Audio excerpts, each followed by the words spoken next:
So we are back to talk about the last episode of the Watchmen, HBO's Watchmen, and I gotta say, Preston, off the bat, I wasn't as impressed with it. There's just something about this episode that I'm not really digging, because Right. we came off, I forgot what we gave episode 7, I believe it was like an 8 or a 9. I think I gave it an Yeah. 8, I forgot, and then we come off episode 8, which for me was a 10 out of 10, for you was a 9 out of 10, and this Yeah. episode, I don't know, something about it just didn't. It was It was good, but okay. It was okay. It was good. hmm It's just by comparison of the other 9 episodes, it's the weakest of the 9, you think in my so? opinion. Yeah. I mean, but I would still give it like a 7 out of 10. But I don't think it had the punch of the previous 8 episodes, like each one. I mean, there's a few things like I watched the episode twice and I've been mulling over like what didn't quite hit like fully. Like, at first I was like, oh, was it just that they didn't explain a lot of the plot points? And I'm like, no. Like after my second watch, I was like, no, most things really make sense. I mean, they never explain Lube Man, but Oh, I actually know. I actually know about Lube Man. I went on the Peteypedia for once that our fans have been like yelling at us to do. I actually know yeah. about Lube So Man. is he Petey? Well, let's go into this and I'll tell you afterwards. Okay. All right. All right. So Or later on in the podcast. I'm gonna read out the Wikipedia synopsis, the long one actually. True, shown to be the daughter of Vite from artificial insemination, visits Vite in Antarctica in 2008, a year before Dr. Manhattan shows up to Vite in 2009. She tells him about her identity and knows of Vite's squid attack, and while it stopped humanity from destroying itself, it only put off the inevitable. Instead, she wants Vite's financial help to build a quantum accelerator to take the powers of Dr. Manhattan so she can enact a more permanent solution. So you were correct in a sense that Lady True also was a villain, but we both theorized that she would be the villain for season 2. No, I mean, I thought she'd be the villain here. I don't think there was going to be a season 2. Or, I mean, I don't think it was planned for. No, I mean, I thought the things I got right was, I suspected that Osmandius was inside the statue the whole time. Yes, that I think you were the only one of the very few people who actually really guessed that. And it's interesting too because I looked around, not a lot of people were getting that. But no, we theorized that Lady True, they'll probably have to be dealing with her for season 2. That maybe she might have been revealed as a villain in season 1 at the end of season 1, but for season 2 it would be very Lady True, she's the problem, she's the final villain centric for season 2. And then we made the joke that Lube Man would be the villain for season 3. Well, I said that if they were going to do a season 2, they would need to. It would have to be about Owl, because he Right. was so left out of this season. So. And it's funny too because while we're shown that a lot of the I believe Adrian had a lot of Vietnamese refugees in Antarctica helping him out with everyday things. A random cleaning woman basically takes a vial of his sperm, and I like that he keeps it right behind in his office, right behind a huge. Now there's clearly some sort of statement being made about the creation of life and family and what it means. So like when you think about John Osterman when he gets taken in and rescued by the British couple that he then honors uncreatively as Adam and Eve on Europa. Their explanation to him when they were having sex was that they were creating life. That there was this deep part of humanity with, and bound into this. And then, it's kind of, even though, look, I think it's fine if people don't choose to have children. But I think there's no doubt that there's something biological that drives us to have sex, and that's procreation. And that's, they were connecting kind of the natural way to produce offspring and the natural way to create life was through love and sex and that idea. And there's something incredibly perverse about Bien sneaking in and to a man she kind of despises but admires, stealing his sperm, producing Lady True, and then having Lady True go on to clone people. There was something corrupt about the whole thing, and it gets into it gets into Lady True's psyche, and why, at least according to the story, Lady True is unfit to be Dr. Manhattan. At least, to Adrian Veidt. And I think I think that's one of the reasons, we're jumping to the end, but I think one of the things that fell flat about the last episode is they hadn't established Lady True as a villainous person yet. Not sufficiently. I think all in all, she gets like less than 25 minutes, maybe less than 30 minutes of screen time. Yeah. I mean, had Lady True become Dr. Manhattan, am I supposed to believe that the world was going to be horrible? Well, the only judgment is Adrian Veidt's kind of saying her ambition knows no bounds. Yeah, like based on his like 5 minutes of conversation, and then 10 years later 5 minutes of conversation.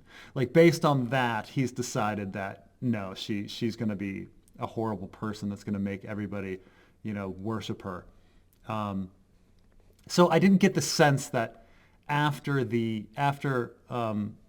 Cyclops was defeated, that there was anything on the line. Like had Lady True become Dr. Manhattan, I don't know if the world would have been bad, or not. I mean, Adrian Veidt, who's freaking psychotic, like tells me that he believes it. And, but other than that. But getting back to this, I think they're trying to establish like this backstory of everything about Lady True is unnatural. She doesn't understand human nature and love, and she wasn't raised properly. She wasn't produced properly. Mm-hmm. And I think that there was some sort of statement being made there, like that John Osterman's lesson from the British couple, the unnamed British couple, and they never got names, but Crookshanks and what was the other woman? Mr. Phillips. Mr. Phillips and Crookshanks, proto Crookshanks and proto Phillips. Mm-hmm. Like that's supposed to be this great lesson, but I don't know, of that, love and sex are this wonderful thing that that can create life, but in this caring, nurturing environment, and Lady True is created not that. And maybe that's why Lady True ended up supposedly screwed up, though we never really see her very screwed up. Well, the audience gets the idea that she's very cold and calculated, and if you're going to have godlike powers, do you really want someone having those powers being very cold and calculated and very to the point, and not somewhat benevolent, or at least so neutral and so just about a lot of things? Because John had the ability to do a lot of things, but he never did, which is a lot of people get to that in this. There's supposed to be a huge criticism of John, that John didn't do anything, that his big flaw was that he just didn't care, and he was disconnected. He had godlike powers and didn't really use them, like the big problem of Watchmen is that the Soviet Union and the United States are going to nuclear war. And Dr. Manhattan has the power to end that at any time. And he doesn't do it. Instead, Adrian Veidt has to create a massive squid. Like anybody could have been like, hey, Dr. Manhattan, can you just, get rid of the nuclear weapons? Well, realistically speaking, how would he... I remember it's been years since I've watched the Watchmen film. I've never read the comics. I think you have. I remember there being a scene that Laurie Silk Spectre too, that she says to John, what if you can't stop all the missiles? What if one gets by? I swear I remember a line like that. But what is John supposed to realistically do? Teleport to each and every one of the missile silos and disappear them off into another galaxy? And pretty much. Okay, fine. So what if that happens? Then what if the U.S. and Russia kill each other in other ways? Just send their armies overseas to each other's territories. Are you supposed to teleport yourself or clone? make duplicates of yourself into like hundreds of millions of Dr. Manhattans and teleport each person. Yeah, but I think the point being, it's not that Dr. Manhattan felt that he couldn't do it. I think he could. I think Dr. Manhattan didn't see the point. Like he said that, there's no difference between a live body and a dead body. They have the same number of particles. And so he didn't really understand, which also kind of contradicts itself because at the end of Watchmen, he kills Rorschach to stop him from letting the secret out. But I don't know, like it was in his power to bring world peace, and he just didn't do it, which is the criticism. But so what would have Lady True done? So according to Adrian, she would have made everybody worship her, But I don't know.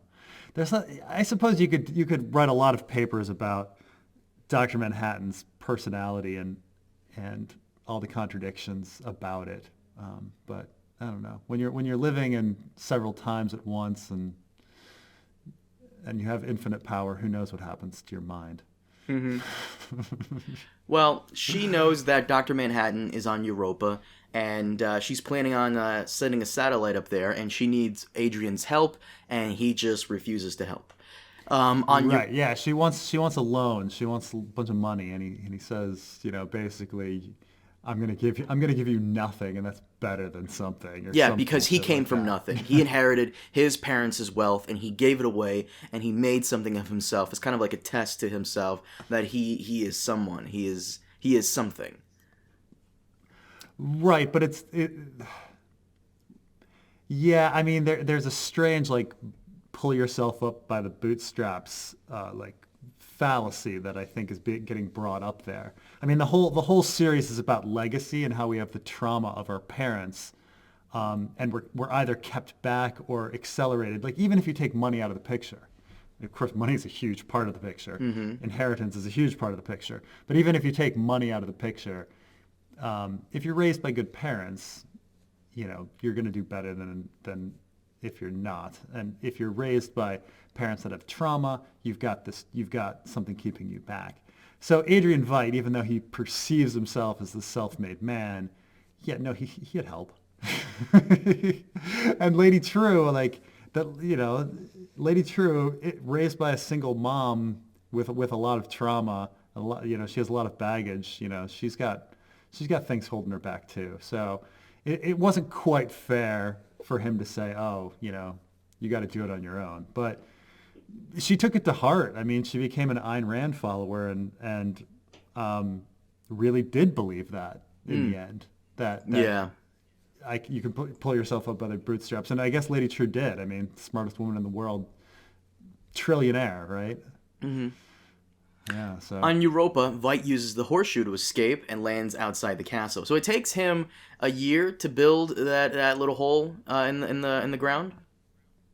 Yeah, a year to dig the hole, and then so he was in prison for at least a year. Mm-hmm. I mean, we don't know how long the trial was, but whatever the case is, his entire time on Europa is 8 years. I think was that a cake made of shit? I have no idea. Or don't. Maybe it was mud. I want to think it was made of mud. I that's my headcanon there for that. So Adrian makes the hole. He gets in there and he sees the ship landing on Europa. And the game warden tries to stop him from leaving, but Veidt stabs him with the horseshoe, revealing that he created the game warden to be the adversary over the last 8 years as part of his play, The Watchmaker's Son.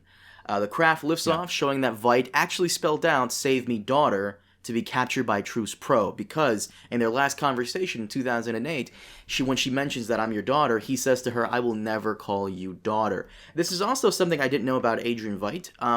Apparently, he's never really given himself to another woman. Well, so in the original Watchmen comic, it's implied that Veidt is gay. Certainly Rorschach thinks he's gay and wants to investigate further because Rorschach thinks being gay is wrong and immoral. Huh. But yeah, this is something that's mentioned. Is that so right at the beginning, Rorschach calls him this liberal gay intellectual type, and then he's like, maybe I need to research whether he's actually gay. And you're like, I don't know. Who knows? Rorschach's mind is fucked up. So the what they're getting at is he said like Alexander. Well, Alexander, this is back in the day when with the Greeks and man boy love and stuff. Mm-hmm. That's what they're making a joke at. That right. Perhaps Adrian Veidt takes after the old Greek tradition, ancient Greek tradition of having sex with young boys if you're an intellectual. Or maybe he just doesn't have sex at all. We don't know. It's left ambiguous. But the old Socrates and other people, if you read Plato's Symposium, the philosophers of the time sit around and debate what is love. And of course, we don't know what the rest of Greek society was thinking. They were probably participating in regular interactions as they were just regular people. But the people that were involved in the symposium, these philosophers, believed that the truest form of love was man-boy love, and that romantic love was just secondary, romantic. Essentially, they even said that if you look at Greek myth, there's two Eroses, two Cupids. One is the son of Aphrodite, Venus, and one is born from the universe and is ancient, as old as Earth. And that is true. If you in the old legends, there are two Eroses. Of course, it's just that myths aren't very consistent. But the joke is that, or they didn't really believe in these gods, but they make the joke that one of the Eros, the eternal one, is for man-boy love, and the younger one is for romantic love. So Jesus Christ, I got the impression that Adrian Veidt. I got the impression that Adrian had a vasectomy, and all those vials there were just because I don't know if you remember this. It was last episode, I think, during the end credit scene where the game warden says to him you want to go back so much, blah blah blah, back to Earth so badly, blah blah blah, and Adrian says, I have millions of children waiting for me back there. I almost want to think that he's not talking about the vials of sperm.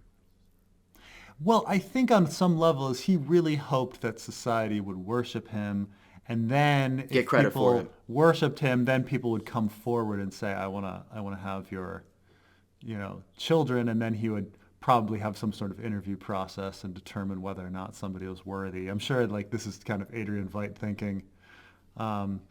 But I don't know.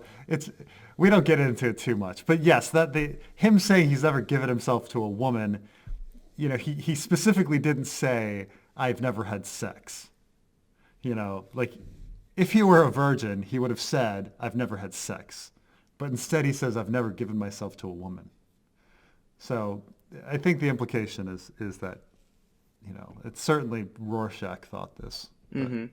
And I think we also theorized that True was his daughter, because we all initially thought that Save Me D. Obviously, people thought Dr. Manhattan. Dr. Manhattan. I don't think he had enough bodies to spell out Dr. Manhattan. I thought it was Lady True's first name. But no, it was Save Me Daughter. Some people got that. I was completely blindsided by the fact that Lady True might be his daughter, but it also kind of makes sense.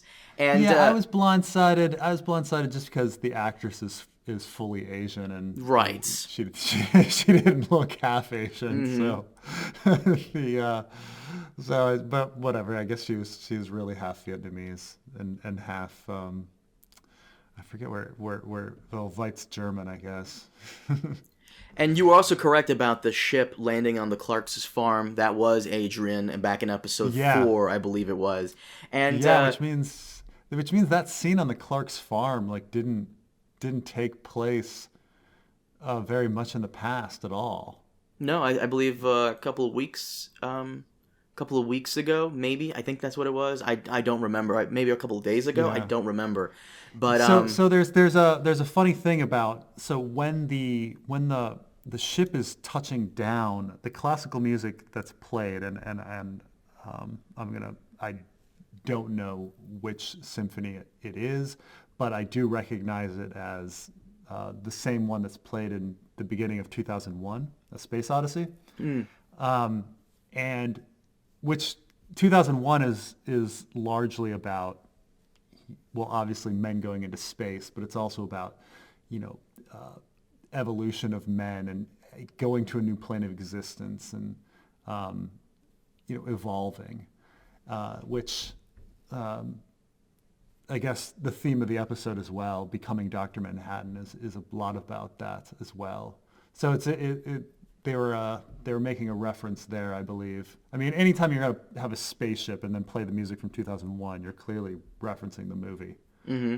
But that, since that's the subject matter of 2001, I guess they're making a reference there. Well, you were also correct about the fact that maybe the gold statue, that was Ozymandias, and that makes sense. I just didn't think they would do like the Star Wars Han Solo and Carbonite thing, but I guess that would have to make sense to get him out of there because it would take a fairly long time to get from Europa back to Earth. And he'd have to be encased in something to prevent starvation and insanity, essentially. And and they even in interviews, Lindelof called it carbonite. He's like, we had him encased in carbonite. And I knew there had to be something interesting about the statue because, of course, Laurie pointed it out, and Lady True. I just took Lady True's word for it because she's Vietnamese. I'm not. I don't know much about Vietnamese culture, but her saying, in my culture we revere our elders. Okay, I guess that makes sense. But you pointed it out that when Angela says, "Where's your father?" Oh, he's coming. He was already there the entire time. Yeah. So that's one of the biggest clues.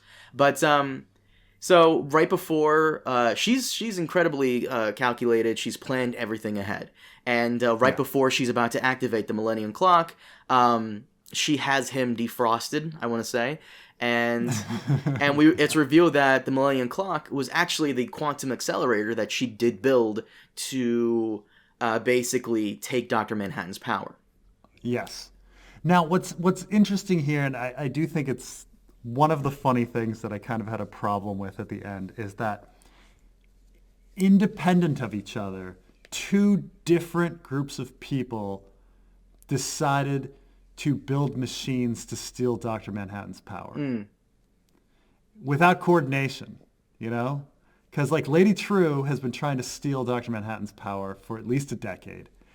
And Cyclops just found out that Dr. Manhattan existed 3 years ago and then decided to build a machine to steal his power. Mm-hmm. So independent, I guess if Dr. Manhattan were around, everyone would try to steal his power. I'm not sure. But that's the only kind of thing that I was like, two different groups of people were building machines to steal Dr. Manhattan's power at the same time. Okay, but yeah, so she built one and Cyclops built one. So, at the Calvary headquarters, several high-ranking politicians arrive as members of Cyclops, including the elder Joe Keane, as the attack on Angela's house commences. Laurie discovers that Looking Glass had disguised himself as one of the Calvary, having survived the attack at his house. Shout out to my buddy Codebreaker, who was watching this show with us. He noticed that, and I believe in episode 7, when PD is at Looking Glass's house, he noticed that one of the Calvary members didn't have his mask on. I did not know that. I did not notice that. So that was kind of clever. I didn't expect I expected Looking Glass to show up at the very end, like guns blazing, but having him infiltrate makes a lot of sense as well. There was a very funny line that Laurie says where she says, "Oh, Senator Joe Keane, I didn't take him for a secret racist." The joke is because he's an overt racist.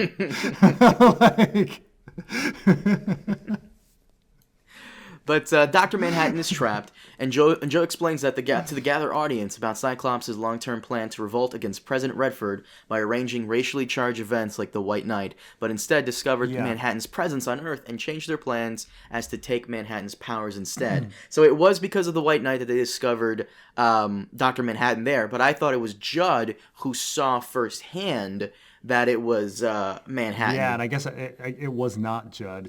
I guess Judd was assigned, I guess at that point going forward to it. But he was not the one teleported away. It was some random. Mm-hmm.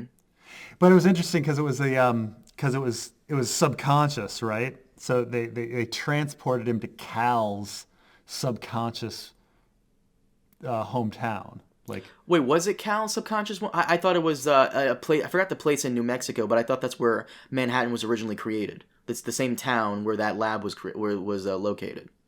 Oh, you're saying that's where the lab was? Okay. Isn't that's what I gathered from it? Because he said where he was born, and I was like, wasn't John born in Germany? He was, but remember when John was when Dr. Manhattan was born, I believe. John being trapped in the machine. I believe that was in New Mexico, right? Because isn't that where they tested all that stuff? I guess that makes sense too. I thought because it couldn't be John Osterman's birthplace that it would be Cal's, but maybe it makes more sense. You're right that would be where the accelerator is. But it would have made more sense if Judd witnessed it, because why else would Judd be so close to Cal? Because they're going off this guy because Joe Keane Jr. explains that when the guy was about to kill Angela, he was teleported to that location, and the clue that they had is that this is what Dr. Manhattan was originally made. They're going off one clue. I don't think there's any other clue that the 7th Cavalry would have had that Cal is Dr. Manhattan, except for that one event. And how do you explain it? You can't, but it's still just... Yeah, I mean, I guess, go back and do some more research and then figure it out, I guess that's why they assigned Judd to investigate further by... constantly being around Cal. But Angela shows up to stop the event, but she's outmatched. Keane enters a booth, but just as the system is activated, the entire arena is teleported to Greenwood by True, so someplace downtown in Tulsa. She needed the cavalry to capture Manhattan without him detecting her own involvement. Angela literally tries to explain to them, like, hey, look, True wanted you to steal all these batteries, all this equipment. She is planning for this. Yeah, no, it was really a quite, nice thing that she did. Mm-hmm. But didn't work. I didn't listen to her. And it also got super cringy that, I thought the 7th Cavalry was trying to carry on Rorschach's legacy, but they were just being used by Cyclops, essentially. And I just thought it was cringy that he's like, first they took our guns, and they're making us apologize for stuff that didn't even, okay, all right, we know what you're doing. It's very on the nose now, what you're trying to do, but calm down a little. It's got cringy for me. Yeah, I mean, so what my big problem with the episode had a lot of exposition. Mm-hmm. I mean, it starts out with Lady True going to Adrian Veidt and them talking and having this long story of everything being explained. And then it goes to Adrian leaving and explaining everything to the game master, the game warden. And then it becomes, Angela explaining everything to Joe Keane Jr. and then Keane explaining everything again to the cavalry people, and then Lady True coming and explaining everything. It was a lot of people standing around, just talking out the plot rather than too much happening. Mm-hmm. But yeah, no, I mean, he was saying what a lot of people I think. Like when they show overt racists on TV, they usually are these really bitter people that are like, I hate all black people, da da da da.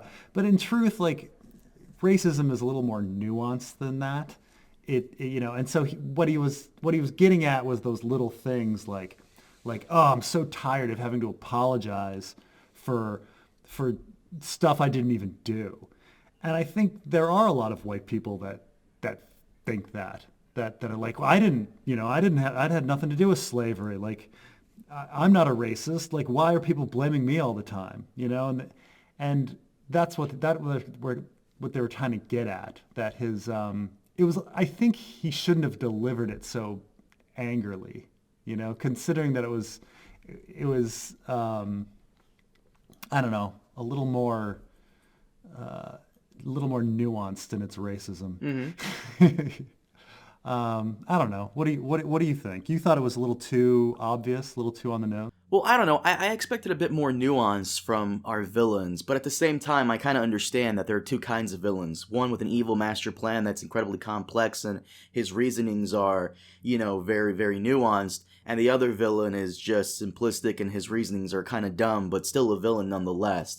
We always have those Thanos-like villains and your bank robber type villains. And the fact that Keen was a bank robber type villain who's just doing bad stuff because of this one kind of simplistic thing because of racism. I just thought it was super cringe the way they were going about it. And it does kind of, in a way, seem targeted at the right, kind of. So I understand the hostilities against this show from certain people on the right. But at the same time, I'm just a little disappointed. Joe Keen's Jr. was just very, I don't know, comically dumb, and just his reasonings were kind of dumb, and it's just... racism is your ultimate reasoning for doing this, for being the bad guy. Okay, that's fine. I guess, I don't know, maybe I expect more from our villains at this point by having some ulterior motive that's not just very kiddie in scale. It just seems very small potatoes in a sense. It's just that I see people saying that now, like I see people, like that's the thing is it's, when you actually see politicians saying things like, oh, white people are becoming oppressed in America. Or Christians are. Yeah, and it's considering that people really believe that. I mean, we can read our comment section after this is done, and people are going to be talking about how white people are oppressed and how, black people are allowed to say this, but white people aren't allowed to say this, and that old story again, It'll be there, but... I was just expecting more of a diabolical plan, like on maybe not on the same level as Lady True, but on some kind of level that's not like, well, it's tough being a white person in America, so I might try to be a blue one. That's essentially his plan. But, yeah. In the booth, Keen was turned into a primordial ooze that spills across the area. According to True, he didn't filter out the atomic particles. That was his, even if she hadn't intervened, it probably would have been a mess anyways. But True proceeds to kill the Cyclops members on behalf of Will. And during this, Manhattan uses the ooze to teleport Vite, Laurie, and Looking Glass to Antarctica. Manhattan tells Angela the reason he did not send her away was because he didn't want to be alone when he dies. And as True activates these floating spear to take Manhattan's powers, he tells Angela he loves her before he is destroyed and his powers are captured. I thought that was super sweet that he didn't want to be alone when he died. And I feel like Looking Glass is kind of... He does one major thing here, which is towards the end when Adrian's about to be arrested, he says, I have the evidence right here. Looking Glass is wasted. He has nothing to do. Laurie has nothing to do. Oh, no. In fact, Laurie's entire character had nothing to do. I'm not even sure if going back, I'm like, did Looking Glass impact? Even though we have an entire Laurie episode and an entire Looking Glass episode, did they really have any impact on the plot? Yeah. I mean, we find out that Laurie was only invited because Keen wanted to make Manhattan suffer or something. He thought it would be like funny and ironic to have his ex-girlfriend watch him die. That was it. That was the only reason she got invited to Tulsa. That was super thin. I think I read somewhere yesterday, I don't know which website it was, that the original plan was that Lady True would be the original person that wanted Manhattan's powers, and that Cyclops would just be invested in doing the mind control thing throughout the series, but then it evolved to Cyclops wanting Manhattan's powers and then Lady True being a step ahead of them. Yeah. I believe that's what I read in regards to what they originally wanted to do, but they went with this. But you're right, like having Laurie there is just it was very thin. And if you think about Laurie Blake's involvement in the entire series, it's still once again like I feel like Yeah. Looking Glass did a bit more than she did, kinda. Well, Looking Glass just discovered stuff, right?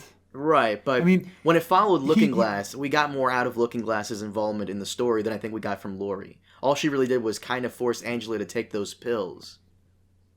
yeah, but I'm talking like their point of view characters. You know, they're more in the sense of like Ario Hota or R2D2 and C3PO. Like they're not affecting the action, but we're seeing the world through their eyes.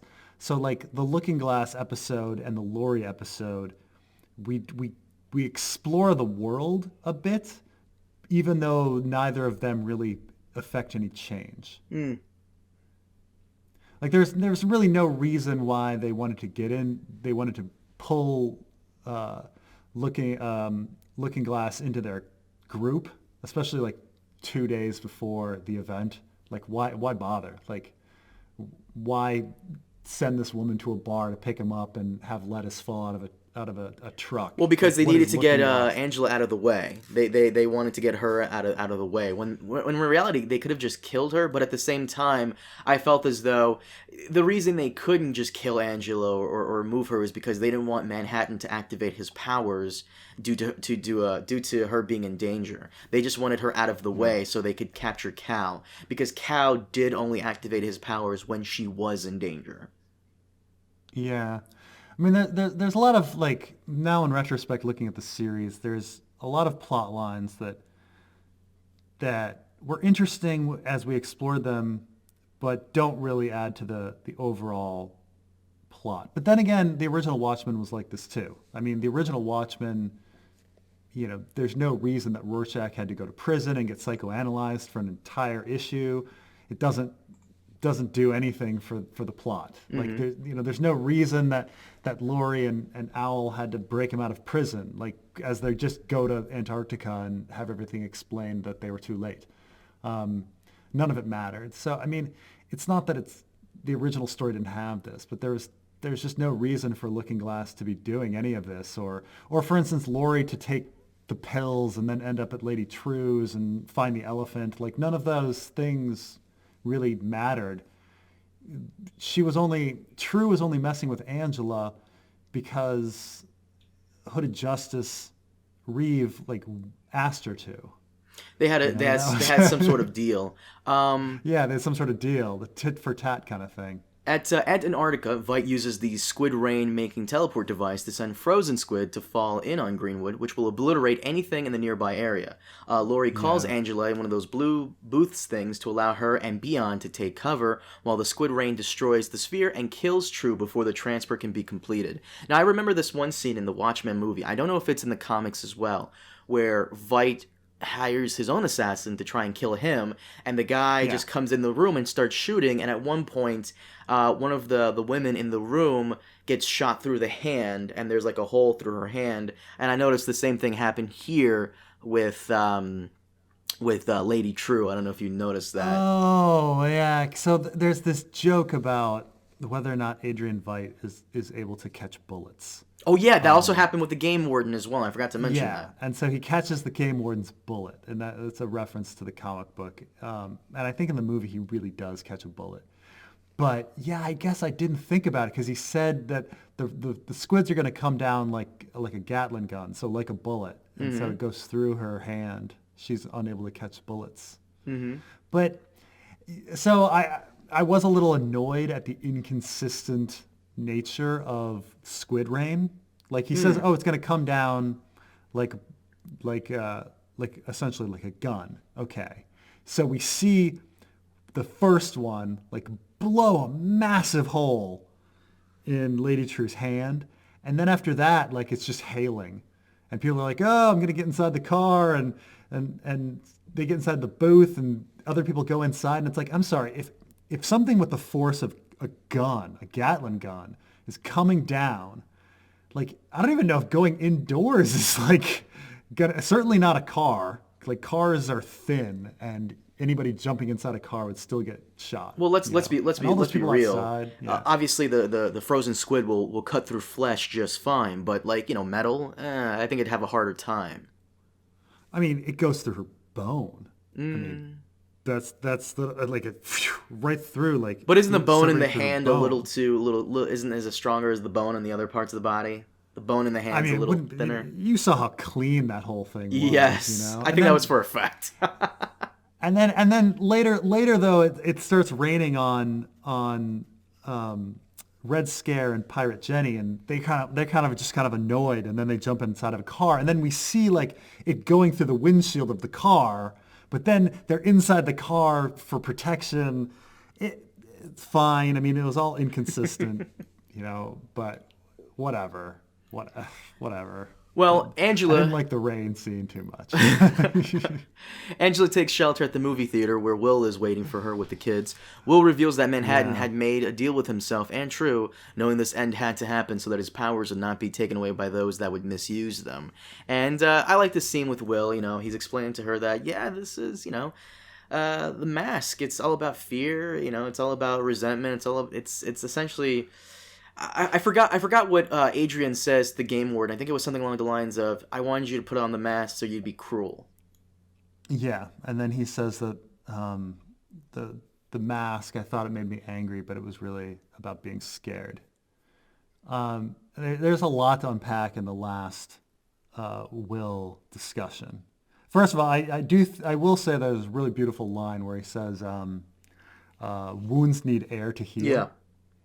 Yeah. Which a lot of people say, like, oh, do we need to talk about all of this? Isn't this riling everybody up? Isn't this race baiting? Isn't this causing more harm than good, talking about all of these issues from history? And he's taking the opposite position, that no, like we have to air these grievances out and talk about them, and then they can kind of heal. So it's an interesting analogy with the mask and the wound, and airing things out. But there's an interesting thing about like anonymity and what it does to people. Like certainly the internet, like being like say our comment section, like somebody that has complete anonymity can be a complete dick. Mm-hmm. If you have to walk up to somebody face to face, and tell them something, you're going to be very different.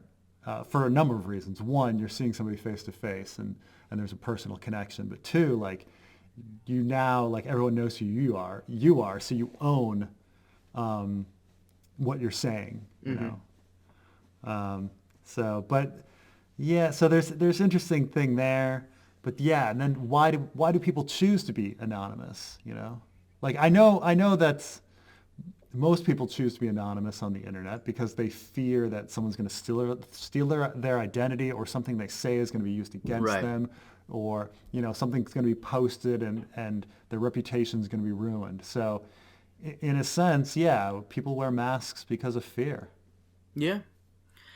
That makes a lot of sense. And like I said, I like the scenes with Will. And we'll talk about this after we're finished with the synopsis. Veidt, he offers Laurie and Looking Glass the old Night Owl ship, Archie, to return to society. But Laurie tries to arrest Veidt, with Looking Glass having a video proof of Veidt behind the squid attack. Veidt attempts to talk his way out of it, but Looking Glass knocks him out, and he and Laurie drag Veidt aboard the ship. Angela offers Will a room at her house as she takes the children back home. As she cleans up the mess of eggs from the argument between her and Manhattan earlier in the night, she recalls that Manhattan once told her that he could transfer his powers to someone through an organic medium. Finding an unbroken egg, Angela goes to the pool, eats the egg, and prepares to walk on the water, but the screen cuts to black before her foot touches the water. Yeah. Well, first thing, there's a funny line where he says, "Can the FBI arrest the president?" And she says, "Why not?" And of course, like that's clearly a reference to our modern day situation with Trump, where the FBI did not arrest the president. They, wrote a report that went to Congress instead. But on the egg thing, do you feel like there needed to be the flashbacks and the explanations? Like, do you think, I feel like the scene would have been more powerful had she just seen the egg and then like eaten the egg and let the viewer remember like that, just an episode ago, he said that he could transfer his power to that egg. So I agree with you. There shouldn't have been flashbacks, but this whole episode was really weird. I also like how when Will says, you can't make a few omelets without you can't make an omelet without breaking a few eggs, and that's something Manhattan said to me a long time ago. He knew he wanted me to tell you that, and you would know when the time was right. And I like the fact that the scene cuts to black, leaving it on kind of a cliffhanger. And in a sense, the season ends kind of like how the comic ends in a way, with us wondering whether or not will Rorschach's journal be published? Will Angela be the next Manhattan? I thought the first one third of this episode was great. I love the Veidt thing. I've always loved Veidt's storyline on Europa. I thought it was awesome. Lady True adds a level of mystery to it that's also intriguing. But ever since we come back to present day, it's just something slows down for me. And I think I think what I'm trying to come down to is that I think Watchmen is a show that's better left asking mysteries, occasionally solving them, and asking more and presenting more mysteries than really ultimately solving them. Yeah, I mean, in a sense, this was Lindelof being like going the other way too far with his mistakes on Lost. Like with Lost, like there were a lot of mysteries, a lot of them were never solved, and so he went out of his way here to pretty much solve every goddamn mystery that was presented except for Lube Man. And, yes, it was like the whole narrative came together and it made sense, unlike, say, Lost. But I think I know hardly anybody's seen The Leftovers and I talk about it too much, but The Leftovers was there was a certain number of mysteries purposely left, unsolved, that gave it a beautiful end, because it's an allegory. It's a story about death, and we don't know what happens when we die. So that was the whole thing. Is you're not really supposed to know what happens at the end of the show. And so I mean, yes, he left the mystery of will Angela be Dr. Manhattan or not, but that's an okay mystery. That's one of those things where leaving it up to the audience interpretation, that's fine. It's just, and it's weird that we say this because I agree with you. I would give this episode a 7. It wasn't bad, but it wasn't but it wasn't amazing like the last episode, which I gave a 10. And that entire episode was all exposition on what's been going on. Does the character need to be fucking Dr. Manhattan filled exposition-ish for it to be good? I don't know. It's just there are a lot of things that Dr. Manhattan went into that I guess needed to be gone into and needed to be explained. And the fact that it is Dr. Manhattan made it infinitely more fun and entertaining and interesting. But this episode is mostly about True, Keen, and Angela, and all that wrapping up. And Lady True, it's not that she's not interesting. It's just that we don't get a lot of scenes enough with her for me to really connect with her. Joe Keen is just there. He's just a one-note bad guy. Yeah, it's a cartoon character. Right, and Angela, you were correct. Like, she's not interesting at all, but at the same fact, she's interesting not because of her own character, but because of everyone she's connected to. She's connected to Hooded Justice, she's connected to Manhattan, and I believe she's connected with Looking Glass, which is one of the most interesting characters in the show. And I think what's funny is that we were so critical of Laurie and Looking Glass having nothing to do in the last episode, but I realized that Angela, the main fucking character, doesn't really have anything to do. Oh no, she just stands there and like she doesn't try to stop anything. Granted, they all have their guns on her, but she's the main character. She should have stopped. She should have been the one to save the day. Instead, it's Adrian who is part of a completely different plot that like comes back at the end to save the day, which I don't know how I feel about that. The show is really about Adrian Will, and Manhattan. Like, it's really about those guys and everybody in between.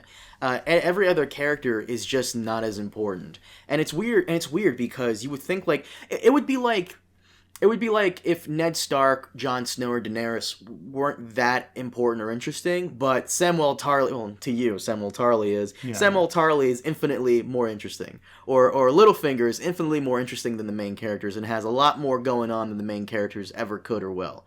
You know? Or if fucking, I don't know, Darkstar is way more interesting than Ned Stark or Jaime Lannister. You know, it's weird. You know the disappointment of having Arya finish Jon's story and having Jaime Lannister finish Yara's story.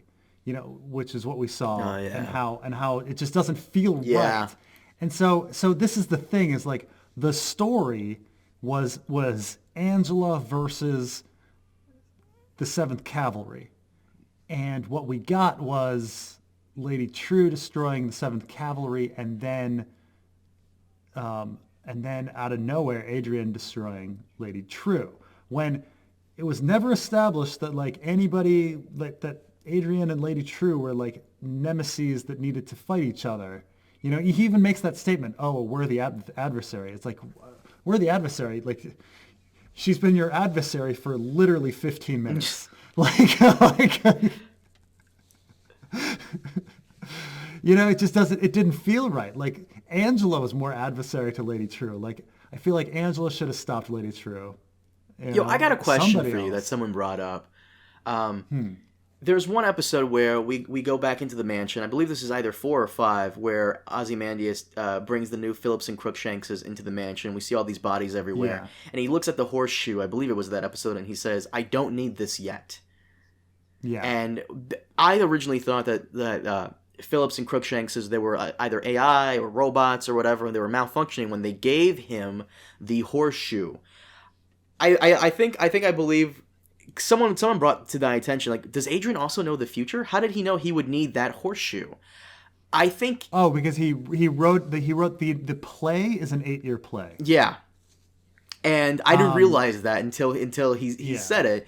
And I think that's one of the reasons why he was so fucking bored all the time.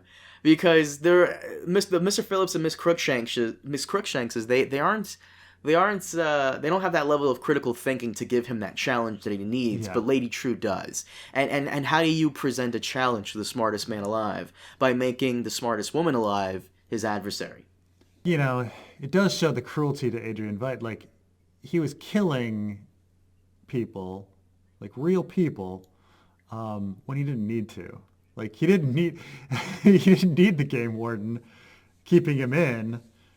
He could have just put out, you know, he could have gone out there with painted logs or whatever at any time, and set up a big sign that said "Save me, daughter." Mm-hmm. He didn't need, maybe the bodies were to have some sort of emphasis on that, but he was killing people for his own entertainment. You know. There's no reason that he needed to be doing that. So before we move on to an interesting discussion, I actually wanted to ask you an interesting topic. So Lube Man was Petey. So this is on the Peteypedia. Effective immediately, Dale Petey is no longer an agent of the Federal Bureau of Investigation, and his employment by the Anti-Vigilante Task Force has been terminated. Agent Petey's computer folder will be deleted from the sheriff's server in 48 hours, after which time his meandering, self-indulgent memos and blah, blah, blah, and ridiculous documents will only exist as hard copies. Let the legacy of Peteypedia be an example of how not to conduct professional electronic discourse. Moving forward, I expect to see only the most blah, blah, blah, blah, blah, blah, blah. Similarly, a maintenance crew will be boxing up the contents of Petey's office later this afternoon. Anyone interested in taking anything from his stacks of media, blah, blah, straight up junk, cluttering his workspace, and multiple copies of Rorschach's journal, hundreds of comic books, and a jug of what appears to be some kind of canola oil, help yourselves. So it wasn't lube, apparently, it was just canola oil. Yeah, now that's also sad. Like, Petey, you know, you have to go to supplemental material to find out what happens to him. Like, she left him at the hanging out at Looking Glass's house, and that's the last we saw him. And he didn't appear at all in the last episode. It's like when you get to episode 3, Revenge of the Sith, and for some reason General Grievous is coughing, but if you watch like the Clone Wars last episode of the original Clone Wars cartoon from 2004, you find out that Mace Windu actually force choked him, and he's just still feeling the effects from that. But it's not over.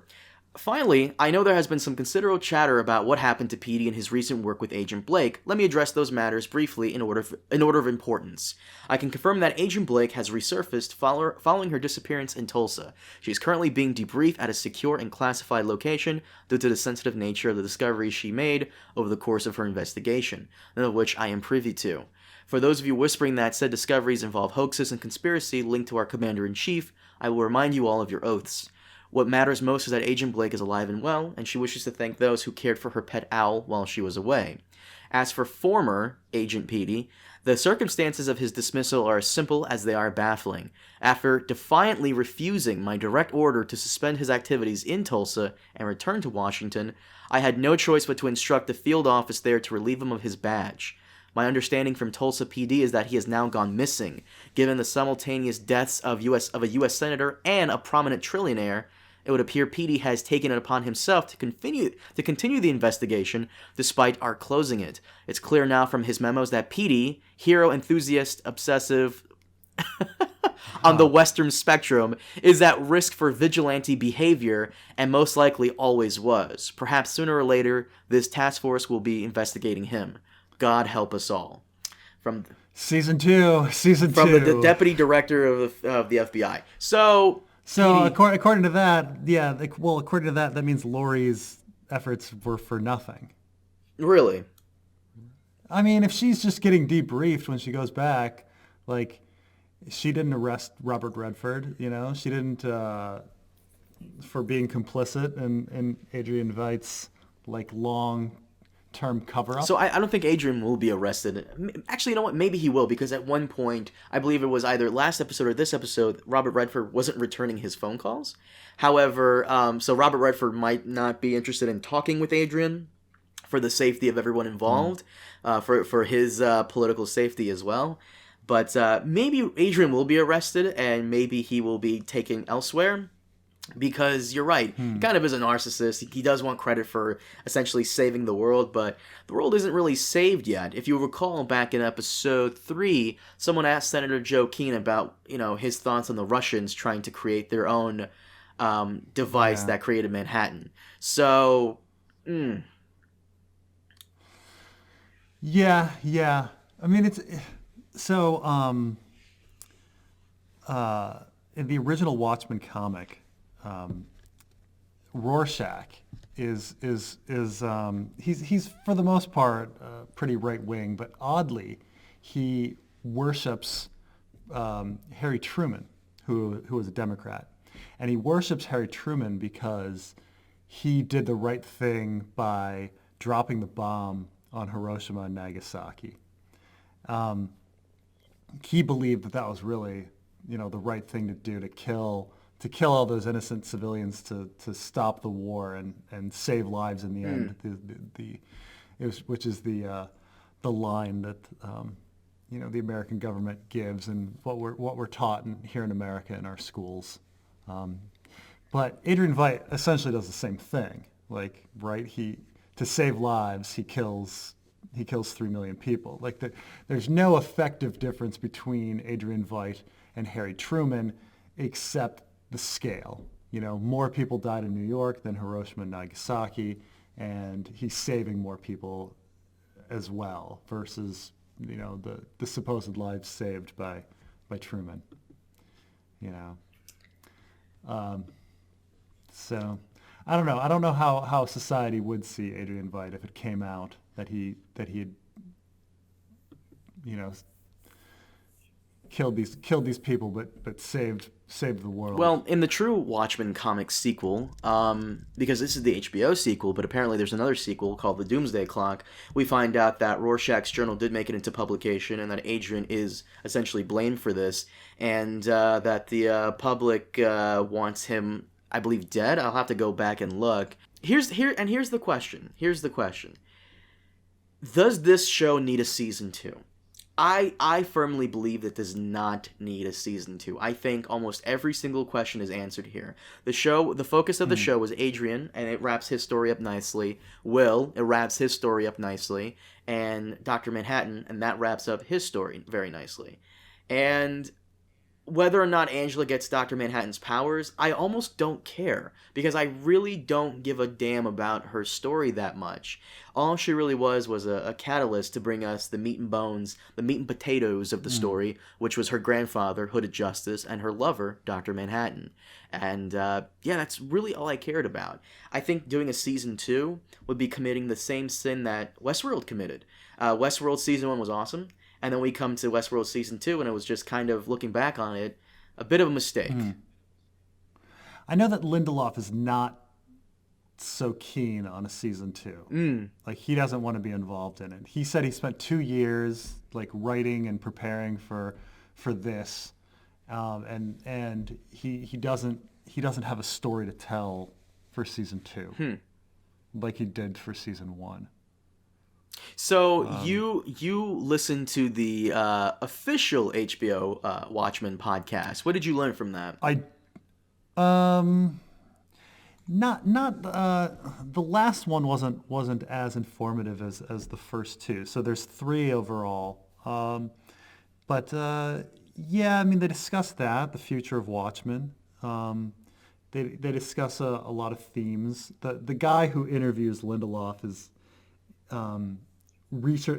is pretty into the show, and is reading more into the show than Lindelof even considered. Kind of like perhaps me in Game of Thrones. I was just about to say that.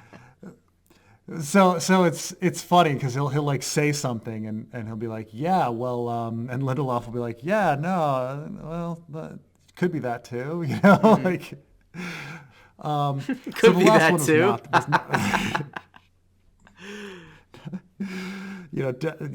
But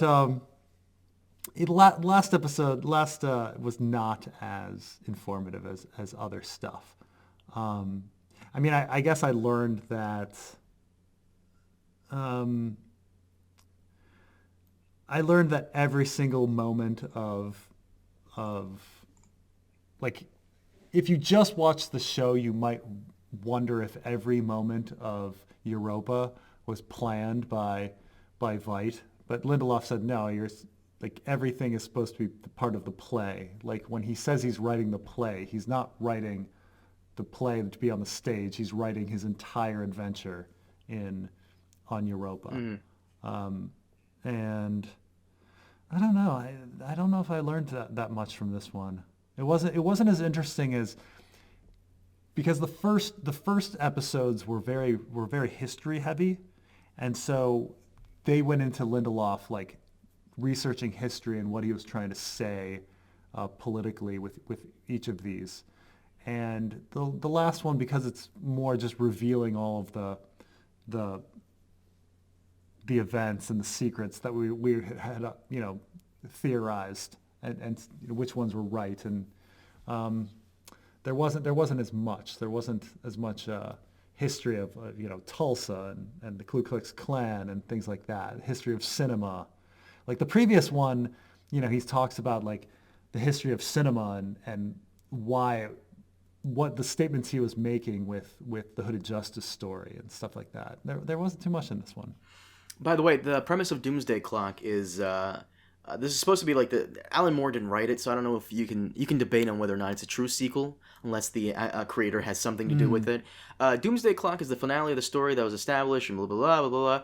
In the Watchmen universe, 7 years after the massacre in New York City, the details inside Rorschach's journal have been published, exposing Ozymandias' role in the event. Now a fugitive, Ozymandias gathers several others to find Dr. Manhattan and bring him back to save the world.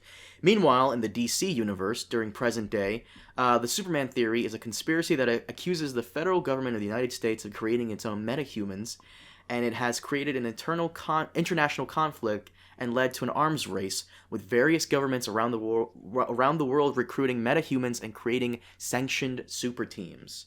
You said that that I didn't realize that Watchmen was a part of the DC universe. Well, at one point, Dr. Manhattan will confront Superman in this. I believe the last issue of this comic, Doomsday Clock, will come out in 2 days from this recording, which will be the 18th. Oh, really? Finally? Because it kept getting delayed and delayed and delayed. So, by the way, and the comedian, apparently, according to this sequel, the comedian survived. Let's see here. In the sequel comic Doomsday Clock, the comedian turns up alive when he confronts Ozymandias at the time when he was in the DC Universe meeting Lex Luthor. It turns out that the comedian survived his fall from his apartment window and washed ashore outside the city of Metropolis, where he is greeted by Dr. Manhattan. So apparently the comedian survived that, which I don't know how I feel about that, since his death is supposed to kickstart everything.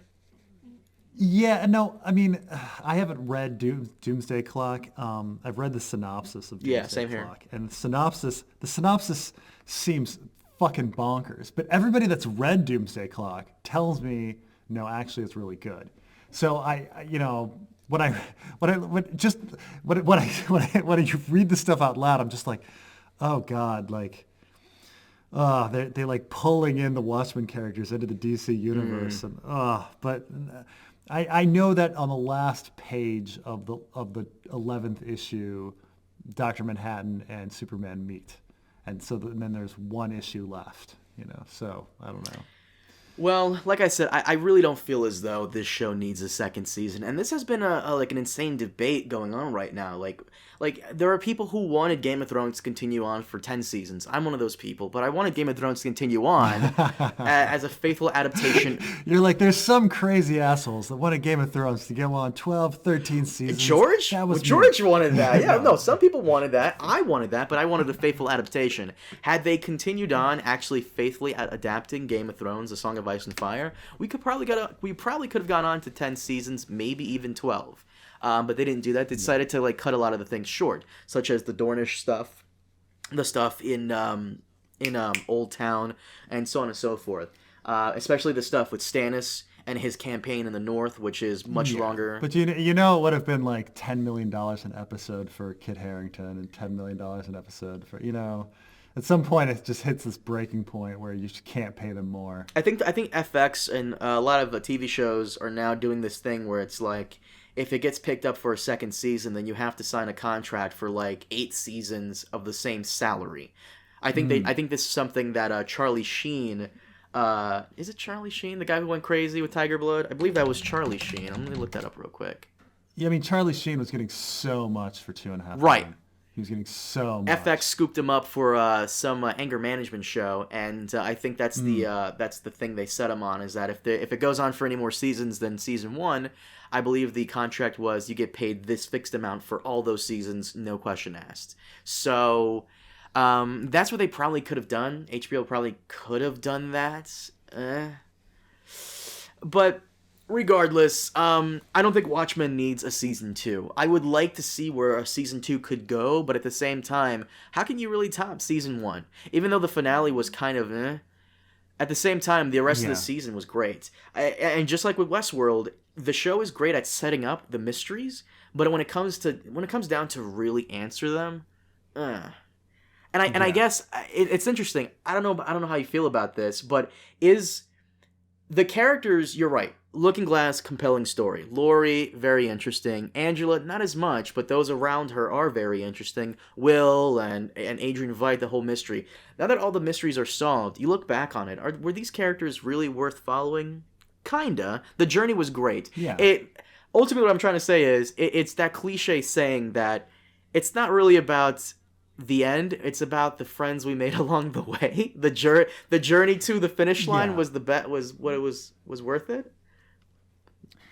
Yeah, I mean, it's tough because its finales are tough. How many satisfying finales have you ever Oh seen? my fucking God, don't even get me fucking started. I just finished, for the audience who have seen it, I just finished Man in the High Castle, which I think you might like. Yeah. It's the alternate universe where the Nazis and the Empire of Japan win the Second World War.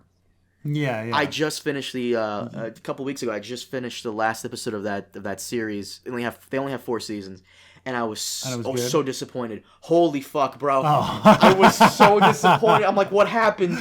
Well, that's what I'm saying. They usually finales usually disappoint. You know, I'm trying to think of like really good ones. Like I would say like Heroes season 1 had a really good finale. Leftovers had a really beautiful finale. That was a home That run. reminds me about Leftovers. I wanted to ask you something in regards to season 2 of Watchmen and Leftovers, but go on. I'm trying to think of like really good finales. Like some people say Breaking Bad, but people had mixed ideas about Breaking Bad and whether the last episode was good or not. It's really, really tough to get a powerful, good climax last episode that like really wraps up everything and gives everybody a good feeling and stuff like that. It's tough. So the fact that we got a pretty good last episode, like I guess we should be happy. You know, it just wasn't excellent. You know, it was just pretty to touch on this real quick, like Man in the High Castle series finale was so bad. Game of Thrones had a better series finale. To fucking just go into that. Oh god. Bro. I mean, there's some bad ones. There's some worse ones than Game of Thrones. Like, I will say that Battlestar Galactica was much worse. I've never seen Dexter, but I heard Dexter had a shit finale. I've also never seen The Sopranos, much to everyone's, going to give me shit in the comment section. I heard that had a bad last episode. I think you're right. It's really weird. I know more. I don't know. Return of the Jedi, I felt was a fine ending. That's a fine ending to that. Yeah, I mean, it's tough. Endings are tough. So for Watchmen season 2, someone brought up that this is Damon Lindelof. He did Leftovers. I've never seen Leftovers, so you can back me up on this if I'm wrong or right. Leftovers, there are 3 seasons, right? Yeah. Each season takes place in a different location, right? That's correct. Okay, so you have Australia, New York, upstate New York, and Texas, I believe? Yeah. So if they do a Watchmen season 2, do you think that they could possibly go elsewhere besides Tulsa? I mean, I think that would be preferable to give it a new feel. Because the Tulsa massacre has now been well tread. Choose a different location. The story could essentially follow Laurie Blake on another mission. Maybe Looking Glass becomes her new partner in this. Right. I mean, if I were going to do a season 2, I would focus it 100% around Owl, and then deal with Angela being Dr. Manhattan. I wouldn't even address Angela as Dr. Manhattan. I would just keep that like away, because once again you're gonna have the Force Awakens Last Jedi problem. Yeah, I mean, you could say, or you could just keep mentioning that like she's missing. You know? Yes, that too. Because like, how do you really deal with it? I thought the way Watchmen season 1 handled Dr. Manhattan perfectly. You know, he's on Mars. Don't worry about it.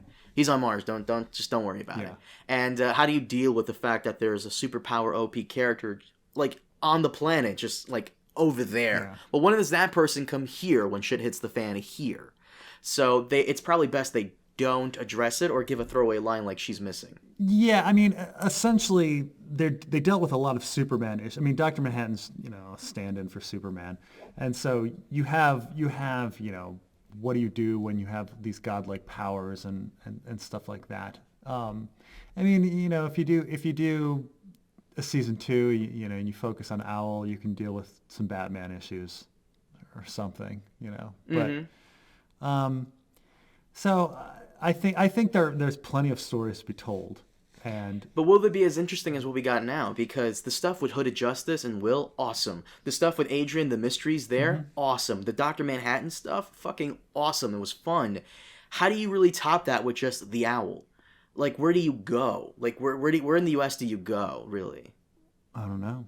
And I think it's left best. It's best left like untouched. Just leave it at season 1 and that's it. As much as I want to see where they would go, at the same time, like, I don't really give a fuck about Lube Man or Petey or anything like that. I really don't care. I really don't. Need season 2 just for Lube Man. Just for Lube Man. I mean, if they wanted to do something where like season 2 was like 6 episodes, and it's just the aftermath and cleaning up like what's going on in Tulsa, or maybe there's a new now maybe the news gets out that Dr. Manhattan has been actually destroyed, because I feel as though what really kept the peace on Earth was the fact that Dr. Manhattan was out there and he could come back at any moment to put down any troublemakers. But now that they didn't really solve the main problem. I mean, it's not like they could solve it, but the main problem was racism, right? I guess kind of like in the first Watchmen, it's nuclear war, and they did solve nuclear war at the end. But now it's like, well, they did get rid of Cyclops, so maybe that'll help. Maybe that will help. But keep in mind that when Lady True like destroys Dr. Manhattan, she does it out in the open. She literally teleported them to like the town square. So who's to say there weren't, people watching this and I guess maybe recording it at the same time? So now that Dr. Manhattan is confirmed gone, what's to say other superhero groups won't pop up and cause trouble, maybe forcing Angela to step in? I guess that could be a season 2, but at the same time, how far is that going to go? Now that Adrian, who was a huge part of why I liked the show in season 1, now that he's gone, he's been arrested. Robert Redford will probably lock him away to keep his fucking mouth shut since he talks a lot. Now that Hooded Justice story is essentially wrapped up. His whole story was about, taking out Cyclops and all that stuff. They're gone. They're completely obliterated. Maybe there are some Rorschach survivors somewhere, 7th Cavalry remnants somewhere. But yeah, I feel like it's all done. I feel like if they're going to do season 2, it should be 3, 4, maybe 5 episodes and just leave it at that. Yeah. Well, we'll see. We'll see. Essentially, like, how many awards is Watchmen going to win? And then how much money did it make? Did it get the viewership? It's all up to HBO, right? Yeah. It's all about money in the end. Mm-hmm. Yeah. I would give this episode a 7. I agree with you. It was just something about it. I ultimately feel as though Watchmen is better spent setting up mysteries, answering them occasionally, and asking more than really ultimately solving it. And maybe Lindelof as well. He's better at. I mean, Leftovers was all about the beauty of having the unsolved mystery. So he was able to get away with not solving the mysteries, while when you solve them, it's not that great. Well, Preston, this is probably our last episode of the Watchmen podcast. I enjoyed this show. I really did. It's annoying because when you think about it, when you think about Game of Thrones, we had more season with Thrones that were awesome. I'll still debate people on whether or not season 5 was good. I actually liked season 5. I thought it was great. Obviously, the Sand Snakes shit was crap, but at the same time, there was other stuff in there to like than just the Sand Snake stuff. But Game of Thrones' reputation is almost tarnished by its shit last season. And its awful last episode, which I feel as though is the worst episode in the entire series. That being said, I want to look back fondly on Watchmen, but this last episode really kind of clouds it just a tad, just a little bit. Just a tad, but at the same time, it's not anywhere close to the horrible finales that we've been talking about. And so I think it's still a really excellent series. Mm-hmm. It's I definitely tell people that they need to watch it. Oh yeah, I got people into this too. Like it's a good show. It was one small, like it wasn't even a misstep. It was one small not being as excellent as everything else. Yeah, it was still pretty good. It just wasn't excellent. Like which the previous 8 episodes were. And that's a good problem to have, though, if you think about it. Like, it has to live up to its own hype, and it just couldn't do that. It couldn't stick the landing in that regard. Some people will disagree with us. Some people felt as though, especially on Twitter, I put out a tweet where I said essentially, where is it here, real quick? I put out a tweet where I said right here. That wasn't a huge fan of the Watchmen finale. Do we need a season 2? I don't know. We'll discuss it more on this episode of the podcast. And shout out to Lord Anthony. He goes, "Are you fucking crazy? That was amazing. Hell yes, we need a season 2. I'm pissed I have to wait a year." More like a year and a half. It's HBO. Well, no. So first off, if it's Game of Thrones, oh yeah, which is a cultural phenomenon several years ago, oh yeah, every year. But remember, Westworld took 2 years to come out. 2 years, yeah. Mm-hmm. Yeah. Blah, blah, blah. As one person said, Angelo Bruno says, "I don't know if I liked it or not. I'm thinking." Someone said, "Yeah, there was 2." I will say it got better the second time I watched it. It was better than the first time. The first time I was like, and then the second time watching it, it got a little better because I spent a little more time savoring Will's speech at the end, which is really good. Like his discussion with Angela, like Will's stuff at the end is great. And then a lot of the stuff that I thought didn't make sense actually did make sense, you know? Mm-hmm. So it was okay. It was good. Look, just a tad. Guys, thank you so much for watching. As always, we'll see you guys next time on... You know what? We really need to catch up on Game of Thrones before the year ends. You know, continue Fire and Blood before the imminent announce of Winds of Winter. Oh, by the way, did you notice that someone bought out the windsofwinter.com? Guys, I wonder who that was. Guys, you should definitely check out windsofwinter.com. Preston, if you remember, put that in the description below. Yeah, we should talk about that sometime. Because we should do a podcast. We should do a podcast on where the hell is the Winds of Winter and we can talk about windsofwinter.com. Guys, thank you so much for joining us. And as always, we'll see you next time. Have a good one.